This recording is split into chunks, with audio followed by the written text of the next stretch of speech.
ओम श्री रामचंद्र भगवान की जय। श्री कृष्ण कन्हैया लाल की जय। श्री बाल कृष्ण लाल की जय। ओम श्री गजानन महाराज की जय। वक्रतुंड महाकाय सूर्यकोटि समप्रभ निर्विघ्नं कुरु मे देव सर्वकार्येषु सर्वदा। श्री गजानन महाराज की जय। सौनु करो कल्याण हे दयाळु प्रभु, सौनु करो कल्याण। नर नारी पशु पक्षीनी साथे जीवजंतुनु तमाम सौनु करो कल्याण हे दयाळु प्रभु, सौनु करो कल्याण। આજે 30મી ડિસેમ્બર સોમવાર છે અને અમાસ છે, માક્ષર વદ અમાસનું આજે પરમ પવિત્ર સોમવારના દિવસે આજની આ કથા છે શ્રીમદ ભાગવત રસામૃત। એ આપણે ભગવાન શ્રી કૃષ્ણ પરમાત્માને સરસ રીતે સંભળાવીએ એવા ભાવ સાથે આપણે આ કથા તરફ આગળ વધીએ। ઓમ શ્રી કૃષ્ણ કનૈયાલાલ की જય। ઓમ શ્રી ઓમ નમો ભગવતે વાસુદેવાય। ડુંગરેજી મહારાજના ચરણોમાં વંદન સાથે, સુખદેવજી મહારાજના ચરણોમાં વંદન સાથે આજની કથા દિવ્ય ગાથા તરફ આગળ વધીએ। હરિ અને હરનું મિલન છે। સુખદેવજી મહારાજ વર્ણન કરી રહ્યા છે કે રાજન, નંદ મહોત્સવના સમયે ભગવાન શંકર સમાધિમાં હતા। પછી તો શિવજી સમાધિમાં જાગ્યા છે અને ખબર પડી કે બાલકૃષ્ણ લાલ પ્રગટ થયા છે। શિવજી મહારાજે લાલાના દર્શન કરવા માટે ગોકુળ જવાનું વિચાર્યું છે।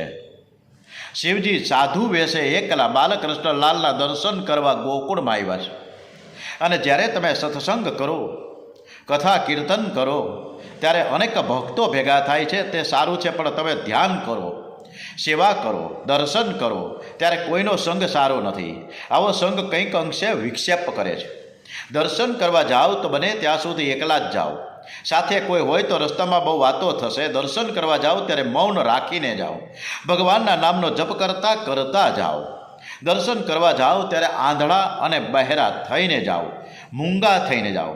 મનથી એવો નિશ્ચય કરો કે મારે કોઈનું મોઢું જોવું નથી, મારે કોઈની વાતો સાંભળવી નથી, મારે કોઈની સાથે વાતો કરવી નથી, અને મારે મારા ઘરની વાતો પણ કોઈને કહેવી નથી। જે ભગવાનના જપ કરતા ચાલે તેને યજ્ઞનું પુણ્યનું ફળ મળે છે। હવે શિવજીએ સાધુનો વેશ ધારણ કર્યો છે। એવો શ્રી યશોદા મૈયાના આંગણે આવીને ઊભા છે અને અલખ નિરંજનનો પોકાર કર્યો।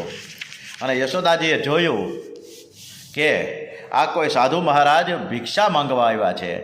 ત્યારે ભિક્ષા દેવા આવ્યા ત્યારે શિવજીએ આંખો ઉઘાડીને કહ્યું કે હું ભિક્ષા લેવા માટે નથી આવ્યો, હું તો બાલકૃષ્ણ લાલના દર્શન કરવા માટે આવ્યો છું, મારે લાલાના દર્શન કરવા છે। અને યશોદાજીએ વારંવાર વંદન કરીને કહે છે કે મહારાજ, તમે કોઈ મહાન પુરુષ લાગો છો, અમે તો તમને ઓળખતા નથી। આ ભિક્ષા છે તમને કંઈક ઓછી લાગતી હોય તો કંઈક અમે વધુ આપીએ, જે માંગો તે આપીએ, કામડો આપીએ, કમંડળ આપીએ। પરંતુ વૃદ્ધાવસ્થામાં અમને એક આ દીકરો ભગવાને આપ્યો છે, તે પ્રાણ કરતાં પણ અમને પ્યારો છે, વહાલો છે। તમારા ગળામાં સર્પ છે એ જોઈને મારો લાલો બીકને લીધે રડવા લાગશે। સાધુ મહારાજે કહ્યું, મૈયા, તારા લાલાને કોઈ બીક નહીં લાગે। તારો લાલો તો કાળનો પણ કાળ છે, તે દેવોનો પણ દેવ છે, તે બ્રહ્મ સ્વરૂપ છે, તે શિવજીનું ધન છે, સંતોનું મન છે, અને એને તો કોઈની બીક ન જ લાગે, કોઈની નજર નહીં લાગે। યશોદામાં કહ્યું, મહારાજ, તમે આ શું બોલી રહ્યા છો? મારો લાલો હજી નાનકડો છે, હઠ કરો નહીં। શિવજીએ કહ્યું, લાલાના દર્શન કર્યા વગર અહીંથી જવાનો નથી। હું તમારા આંગણામાં 12 વર્ષની સમાધિ લગાવી દઈશ। નંદગાંવમાં આશેશ્વર મહાદેવનું મંદિર છે। શિવજી મહારાજ આજે પણ લાલાના દર્શનની આશાએ ત્યાં બેઠા છે, અને તેથી તેનું નામ છે આશેશ્વર મહાદેવ। આંખ બંધ કરીને બાલકૃષ્ણ લાલનું ધ્યાન કરે છે। શિવજી ધ્યાન કરતા તન્મય થયા, તે બાલકૃષ્ણ લાલ એના હૃદયમાં પધાર્યા છે। બાલકૃષ્ણ લાલને ખબર પડી કે શિવજી આવ્યા છે, પણ મા મને બહાર કાઢતી નથી। બહાર નીકળવા માટે જોર જોરથી રડવા લાગે છે। યશોદા મૈયા લાલાને દોડાવે પણ લાલો ધાવે નહીં। લાલાના હાથમાં રમકડા આપે પણ લાલા જોરથી એ રમકડાને ફેંકી દે છે, કેમે કરીને શાંત થતો નથી। ગોપીઓને બધી ખબર પડી. એ પણ દોડતી આવી લાલાને મનાવે છે, પણ રડવાનું બંધ થતું નથી. એક ગોપી કહે, માં સાચું કહું, ઓલો પેલો જે સાધુ બેઠો છે તેના હોઠ હાલે છે અને કંઈક મંત્ર માર્યો છે, એટલે લાલો રડે છે. આ સાંભળીને યશોદાજી ગભરાઈ ગયા. તેઓ લાલાની નજર ઉતારવા સાંડિલ્ય ઋષિને બોલાવે છે. સાંડિલ્ય ઋષિ બધું જ સમજી ગયા. તેઓ યશોદાજીને કંઈક આંગણામાં જે સાધુ બેઠા છે ને તેમનો ને આ બાળકનો જન્મનો સંબંધ છે. આપણા આંગણામાં સાધુ મહારાજ ભૂખ્યાને તરસ્યા બેસી રહે બરાબર નથી અને આપણે માટે સારું ન કહેવાય. એટલે તમે લાલાના દર્શન કરવા માટે એને બહાર લઈ આવો. પણ યશોદાનું મન હજુ માનતું નથી અને પણ સાંડિલ્ય ઋષિએ વારંવાર સમજાવ્યા અને યશોદામાં એ લાલાનો સુંદર શૃંગાર કર્યો છે. માથા પર વાળની નજીક મેષનું એક નાનકડું કાળું ટપકું કર્યું જેથી કોઈની નજર ન લાગે. પછી દાસીને કહે કે હું લાલાને લઈને બહાર આવું છું, તે પહેલાં તું જઈને સાધુને કહી આવ કે લાલાને એક બે ક્ષણ દર્શન કરજો, પણ એક ટક નજર ન રાખતા. રખેને લાલાને કંઈક થઈ જાય તો. દાસીએ બહાર આવીને શિવજી કે મહારાજ હાલો, તમને યશોદા મૈયા અંદર બોલાવે છે. શિવજી મહારાજ પધાર્યા છે. યશોદા મૈયા લાલાને લઈને બહાર આવ્યા છે. શિવજી પાસે આવીને લાલો હસવા લાગ્યો છે. યશોદાને કહ્યું કે નક્કી આ સાધુ મહારાજની નજરમાં કંઈક જાદુ તો છે, આ સાધારણ સાધુ નથી લાગતા.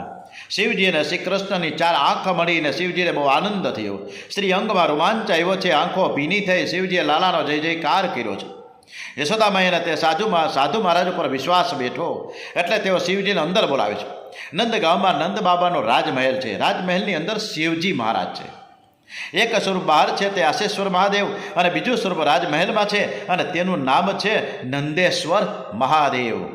માં શિવજીને બોલાવી લીધા, વારંવાર વંદન કરી રહ્યા છે. મહારાજ મારા બાળકનું તમે ભવિષ્ય કહો.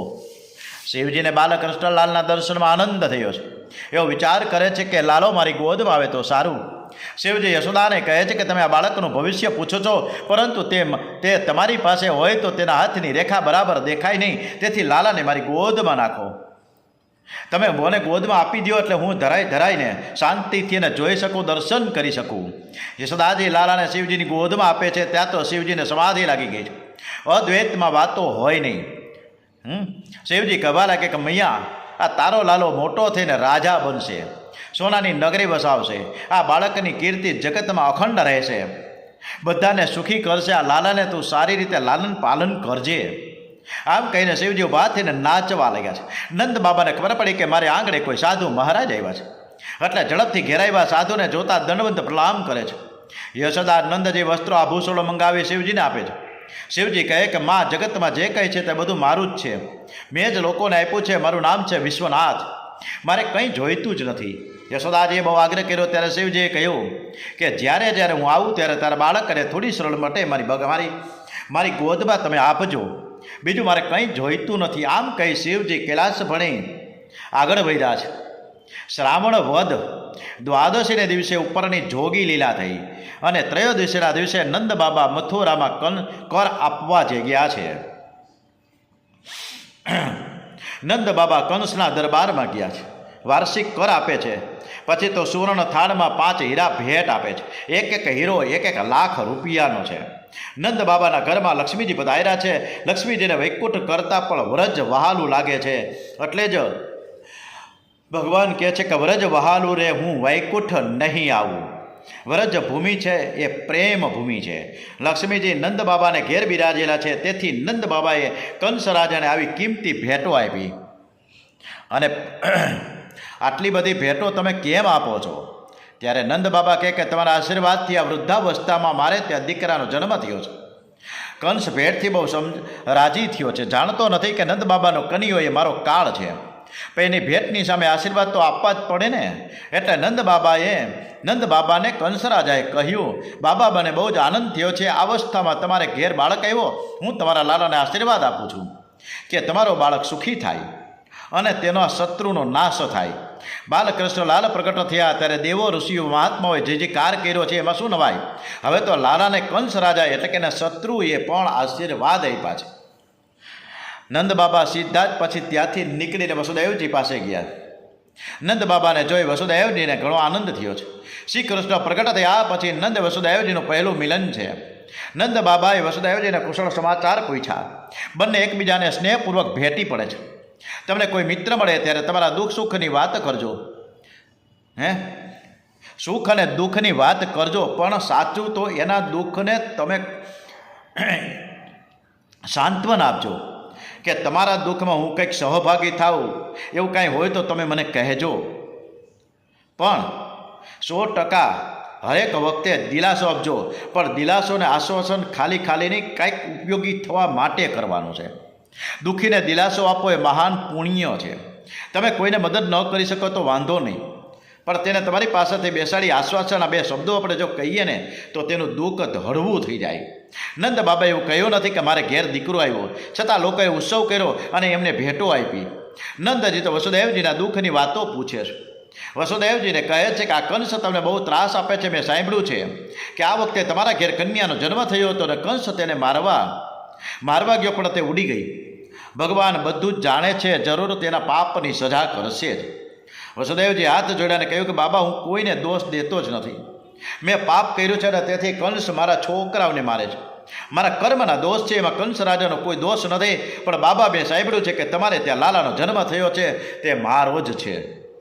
નંદ બાબા ભોળા છે તે હસીને કહે કે હા બિલકુલ, આ જે મારા ઘરમાં બાલકૃષ્ણલાલ જે રમે છે ને એ તમારો જ દીકરો છે. વસુદેવ મનમાં વિચાર કરે કે બાલકૃષ્ણલાલ મારો જ છે, હું એને રાત્રે ત્યાં મૂકી આવ્યો હતો. પણ નંદ બાબા ગૂઢાર્થ ભરેલી વાત સમજી શક્યા નથી. વાતમાં વસુદેવજી કહે છે કે બાબા, આ દિવસો તમારા માટે સારા નથી, માટે તમે જલ્દીથી ગોકુળમાં જાઓ, ત્યાં ઉત્પાત થાય એવું મને તો લાગે છે. તમે બહાર રહો એ મને વ્યાજબી ન લાગે, તમે જલ્દીથી જાઓ.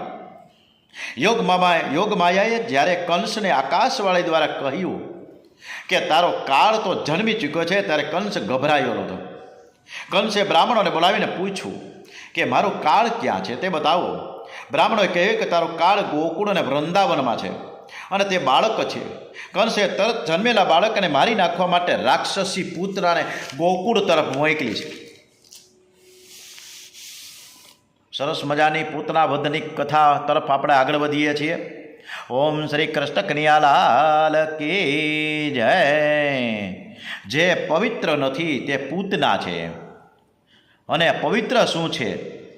આ ગીતાજીમાં સરસ મજાનું કહ્યું છે કે જ્ઞાન સમાન પવિત્ર કરવાવાળું બીજું કોઈ જ્ઞાન છે જ નહીં. પૂતના છે એ રાક્ષસી છે, પણ બંઠન કે આ સજ ધજ કે આવી છે.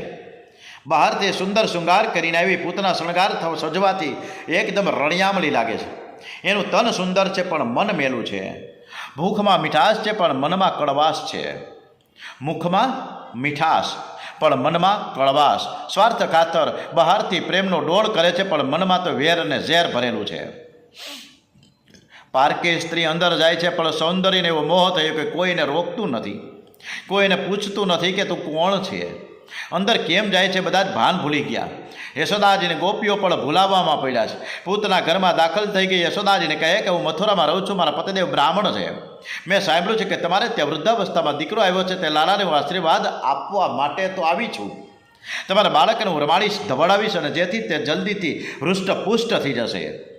યશોદાજી બહુ ભોળા છે. જે માણસ બહુ ભોળું છે એને જગતમાં કોઈ ઠેકાળે છળ કપટ દેખાતું જ નથી, અને જે એક નંબરનો ગઠિયો છે એને બધા જ ગઠિયા જ દેખાય.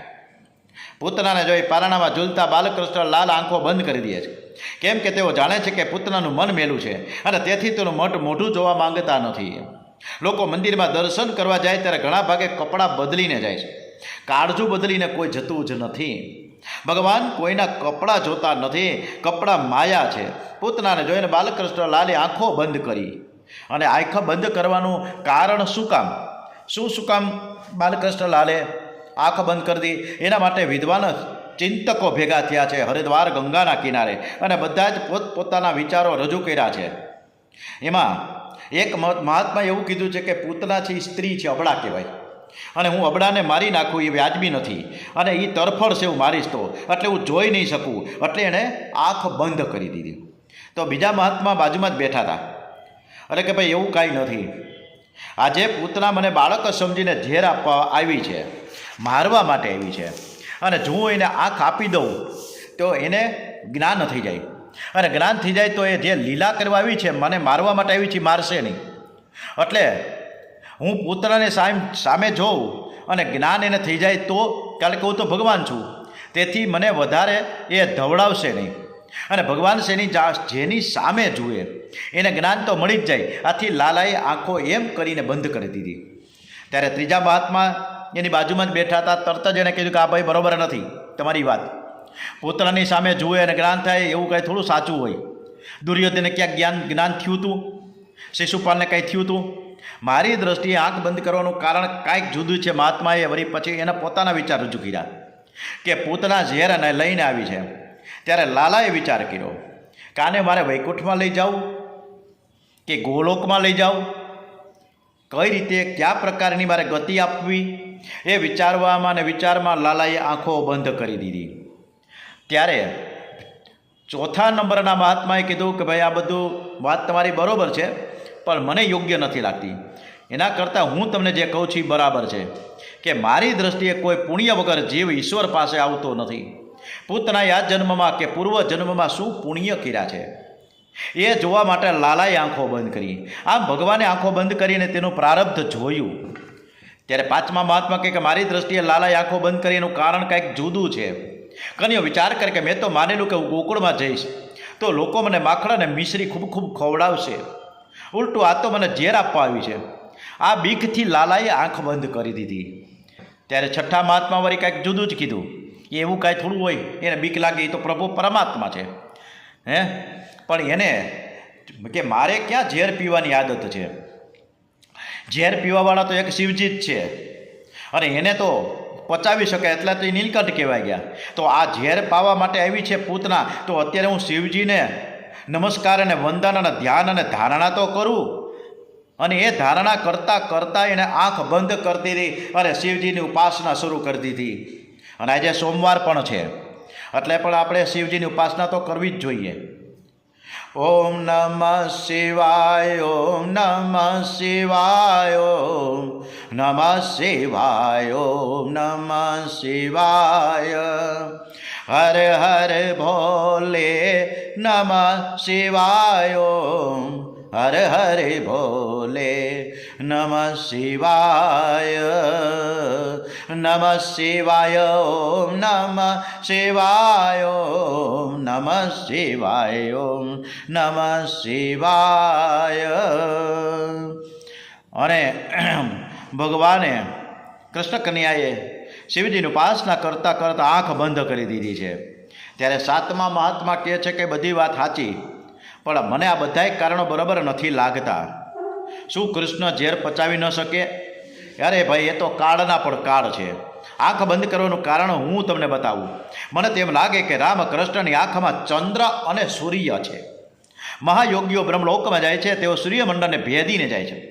શ્રી કૃષ્ણ પુત્રને મોક્ષ આપવાના છે. સૂર્ય ચંદ્રના ઠીક લાગ્યું નહીં. મારા શ્રી કૃષ્ણના પુતળા ઝેર આપવા આવી છે. તેઓ ઈચ્છતા નથી કે શ્રી કૃષ્ણ પુતળાને સદગતિ આપે, એટલે એણે આંખ બંધ કરી દીધી. તો બાજુમાં આઠમા મહાત્માએ બોલ્યા કે ના, આ ભાઈ બરાબર નથી, આ કારણ બરાબર ન કહેવાય. પુતળાથી વાસના છે અને વાસનાથી આંખમાંથી અંદર આવે છે અને અંદર આવ્યા પછી જ્ઞાનને ધક્કો મારે. એટલે જગતને પ્રભુએ બોધ આપ્યો છે, મનને પવિત્ર રાખવું હોય તો આંખને પવિત્ર રાખજો. આંખ બગડે તો મન બગડે. આંખમાંથી જ પૂતના વાસના અંદર આવે છે, એટલે એને અંદર નથી આવવા દેવી. એમ કરીને આંખ બંધ કરી દીધી બાલકૃષ્ણલાલે. યશોદાજી આ પ્રકારના જુદા જુદા જુદા મહાત્માઓએ પોતપોતાના વિચાર રજૂ કર્યા છે કે કૃષ્ણ કન્યાએ લાખ હુકામ બંધ કરી દીધી. હવે યશોદાજી બાલકૃષ્ણલાલને ઉઠાવીને પૂતનાની ગોદમાં મૂક્યા. પૂતના હેત અને પ્રેમનો દેખાવ કરે છે. એ લાલાને રમાડે છે. યશોદા મૈયા લાલાને પૂતનાને સોંપી ઘરના કામકાજમાં લાગી ગયા. યશોદામાં જેવા અંદર જાય કે પૂતના લાલાના મુખમાં સ્તન આપે છે. કનૈયાને દોડાવે છે. લાલાએ વિચાર્યું કે મને પ્રેમથી આપે છે, પ્રેમથી જે કોઈ આપે તેનો મારે સ્વીકાર કરવો જ જોઈએ. લાલો ધીરે ધીરે બે હાથે સ્તન પકડી સ્તનપાન કરતા કરતા તેના પ્રાણને ચૂસવા લાગ્યો છે. પૂતના બૂમ બરાડા પાડવા લાગી, બહુ થયું, મને તું છોડી દે, તું મને છોડી દે, મને શા મું ચામ ન લમીતી પ્રભાસણીની. લાલો મનમાં બોલે છે કે તારે છૂટું જ તું તો મારી પાસે શું કામ આવી? હું જેને એકવાર પકડું ને પછી એને કોઈ દિવસ હું છોડતો જ નથી. લાલાએ તેના પ્રાણ ચૂસવાનું કાર્ય ચાલુ રાખ્યું છે. પૂતના ઝેર લગાવીને આવી છે. પૂતના આજે હું તને છોડીશ નહીં, તારો હું ઉદ્ધાર કરીશ. ભગવાનના મારમાં પણ પ્યાર છે. ત્યારે પૂતના પણ રાડો નાખવા માટે તું છોડ એમ 2 વાર બોલી. ત્યારે કહેવાનો હેતુ એ છે કે પાપ અને પુણ્ય બેમાંથી તું મને મુક્ત કરી દે. રાગ અને દ્વેષ અને અહંતા અને મમતામાંથી મને તમે મુક્ત કરી દો. મને તારા ધામમાં ગોલોકમાં લઈ જાઓ. કનૈયો જ્યારે પૂતનાના પ્રાણ ચૂસવા લાગ્યો, આકુળ વ્યાકુળ થઈને પોતાનું નકલી સ્વરૂપ એ જાળવી ન શકી અને રાક્ષસી સ્વરૂપ ધારણ કર્યું અને મોટા ધડાકા સાથે તે લાલાને લઈને ઉડવા લાગી. ઉપર છે લાલો અને પૂતનાને નીચે ગોકુળવાસીઓ દોડી રહ્યા છે. અને પછી તો શ્રી કૃષ્ણ ભગવાને પૂતનાના પ્રાણ ચૂસી લઈ બગીચાના ઝાડ ઉપર પાડી. પૂતના મોટા ધડાકા સાથે ધરતી ઉપર પડી. એના કેટલાક વૃક્ષોનો તો એટલા બધા નિકંદન નીકળી ગયો, ઘાણ નીકળી ગયો. વિશાળકાય રાક્ષસી પૂતનાની ગોદમાં લાલો બેઠો છે. એક ગોપી દોડતી જઈને લાલાને ઉઠાવી લઈએ. કેવી ભયંકર રાક્ષસી! આ તો નારાયણની કૃપા થઈ કે આપણો દીકરો બચી ગયો. અને પછી તો લાલાને ગાયનું છાણ છોડ્યું, ગૌમૂત્રથી સ્નાન કરાવ્યું. શરીરને પવિત્ર કરવા માટે ગૌમૂત્ર જેવું કોઈ ઔષધ નથી. ગાયના છાણમાં અનેક જંતુઓને બાળવાની શક્તિ છે. જીવન સાદું બનાવવું. ગૌમૂત્રનું પાન અને તેના વડે સ્નાન કરવાથી શરીર નિરોગી બને છે. ગૌમૂત્રને પીવાથી શરીર તો શુદ્ધ થાય, પરંતુ સાથે સાથે મન પણ શુદ્ધ થાય છે. જો ગાયના મૂત્રને 108 વખત ગાળીને પી જાઓ તો મનના મેલ, મનના પાપ દૂર થઈ જાય છે. જો તમારે ગૌમૂત્ર પીવાનો પ્રયોગ અપનાવવો હોય તો પીતા પહેલાં તમારો સ્વભાવ, મન કેવું છે તેની એક ડાયરીમાં નોંધ કરી રાખવી અને 6 મહિના સુધી ગૌમૂત્રનું પાન કરજો. અને પછી તમારા સ્વભાવમાં કેવું પરિવર્તન આવે છે તે 6 મહિના પછી તમારી ડાયરીમાં જે લખેલ છે એની સાથે સરખાવી જવું. આ રીતે ગૌમૂત્રમાં ઘણી બધી શક્તિઓ રહેલી છે. આજકાલ મનુષ્યોનું જીવન જ એવું થઈ ગયું છે કે સંપત્તિ અને સમય મોટે ભાગે ફેશન અને વ્યસનની પાછળ જાય છે. વ્યસન અને ફેશનમાં જેના પૈસાનો દુરુપયોગ થાય છે એ ભક્તિ માર્ગમાં ક્યારેય આગળ વધી શકે નહીં. પછી તો ગોપીઓ યશોદા મૈયાને વિનવે છે કે મૈયા, બાળકના પેટમાં બીક હોય તો તે ધાવે નહીં, માટે તમે લાલાને હવે શાંતિથી ધવડાવો. એને બીક લાગી ગઈ છે. યશોદા મૈયા લાલાને હૃદયનો પ્રેમ રસ અર્પણ કરે છે. માનું હૃદય પ્રેમમાં પીગળવા લાગ્યું. અને પ્રેમ જ્યારે દૂધ થઈને બહાર આવે ને ત્યારે દૂધને ગરમ કરવું પડતું નથી, એમાં ખાંડ નાખવી પડતી નથી. એ દૂધ છે બાળકને કદી નડતું પણ નથી. લાલાને સ્તનપાન કરતાં કરતાં આંખો મળી ગઈ. ગોપીઓને ખૂબ આનંદ થયો. યશોદા મૈયા લાલાને પારણામાં પધરાવીને પ્રેમથી ઝૂલાવે છે. ગોપાલ મારો પારણીએ ઝૂલે રે, ગોપાલ મારો પારણીએ ઝૂલે રે. પૂતનાના શરીરને અગ્નિ સંસ્કાર કરવામાં આવ્યા છે અને એને ચિત્તામાંથી અગર ચંદન જેવી સુવાસ નીકળી, સુગંધ આવી. પૂતનાને પ્રભુએ સદગતિ આપી છે. સુખદેવજી મહારાજ રાજાને સાવધાન કરે છે કે શ્રી કૃષ્ણ લીલા એ જ પ્રભુનો મોટો અનુગ્રહ છે. પરમાત્મા આપણા માટે લીલા કરે છે. ગોપીઓને મરતા પહેલાં મુક્તિનો આનંદ આપવા માટે ગોકુળની આ લીલા છે. ભાગવતની કથામાં એવી શક્તિ છે કે મનુષ્યને મરતા પહેલાં જ મુક્તિ જેવો આનંદ મળી જાય છે. ભાગવતની કથા એવી નથી કે મરે પછી જ મુક્તિ મળે. આજે ઘણા વર્ષો પછી પણ શ્રી કૃષ્ણ લીલા શ્રવણ કરતા આનંદ થાય છે. જ્યારે ગોપીઓ તો પ્રત્યક્ષ એક લીલાના દર્શન કર્યા છે, તેમને કેટલો આનંદ થતો હશે. એટલે જ આ ભાગવત કથા ઠેક ઠેકાળે દરેક શેરી અને મહોલ્લા, ગ્રામ્ય વિસ્તારમાં, શહેરી વિસ્તારમાં, મોટા મોટા શહેરોમાં, હરિદ્વાર, વારાણસી, ઉજ્જૈન, બધે જ ઠેકાળે ખૂબ ખૂબ સરસ રીતે અનેક પ્રકારની સ્થળોએ કથાઓ થાય છે. એટલે જ આ ભાગવત છે એ કૃષ્ણ ભગવાનનું એમાં સ્વરૂપ છે. એટલે જ આપણે શ્રી ભાગવત ભગવાનજી મહારાજ કી જય, શ્રી કૃષ્ણ કનૈયાલાલ કી જય. ઓમ નમો ભગવતે વાસુદેવાય. બધાને જય શ્રી કૃષ્ણ.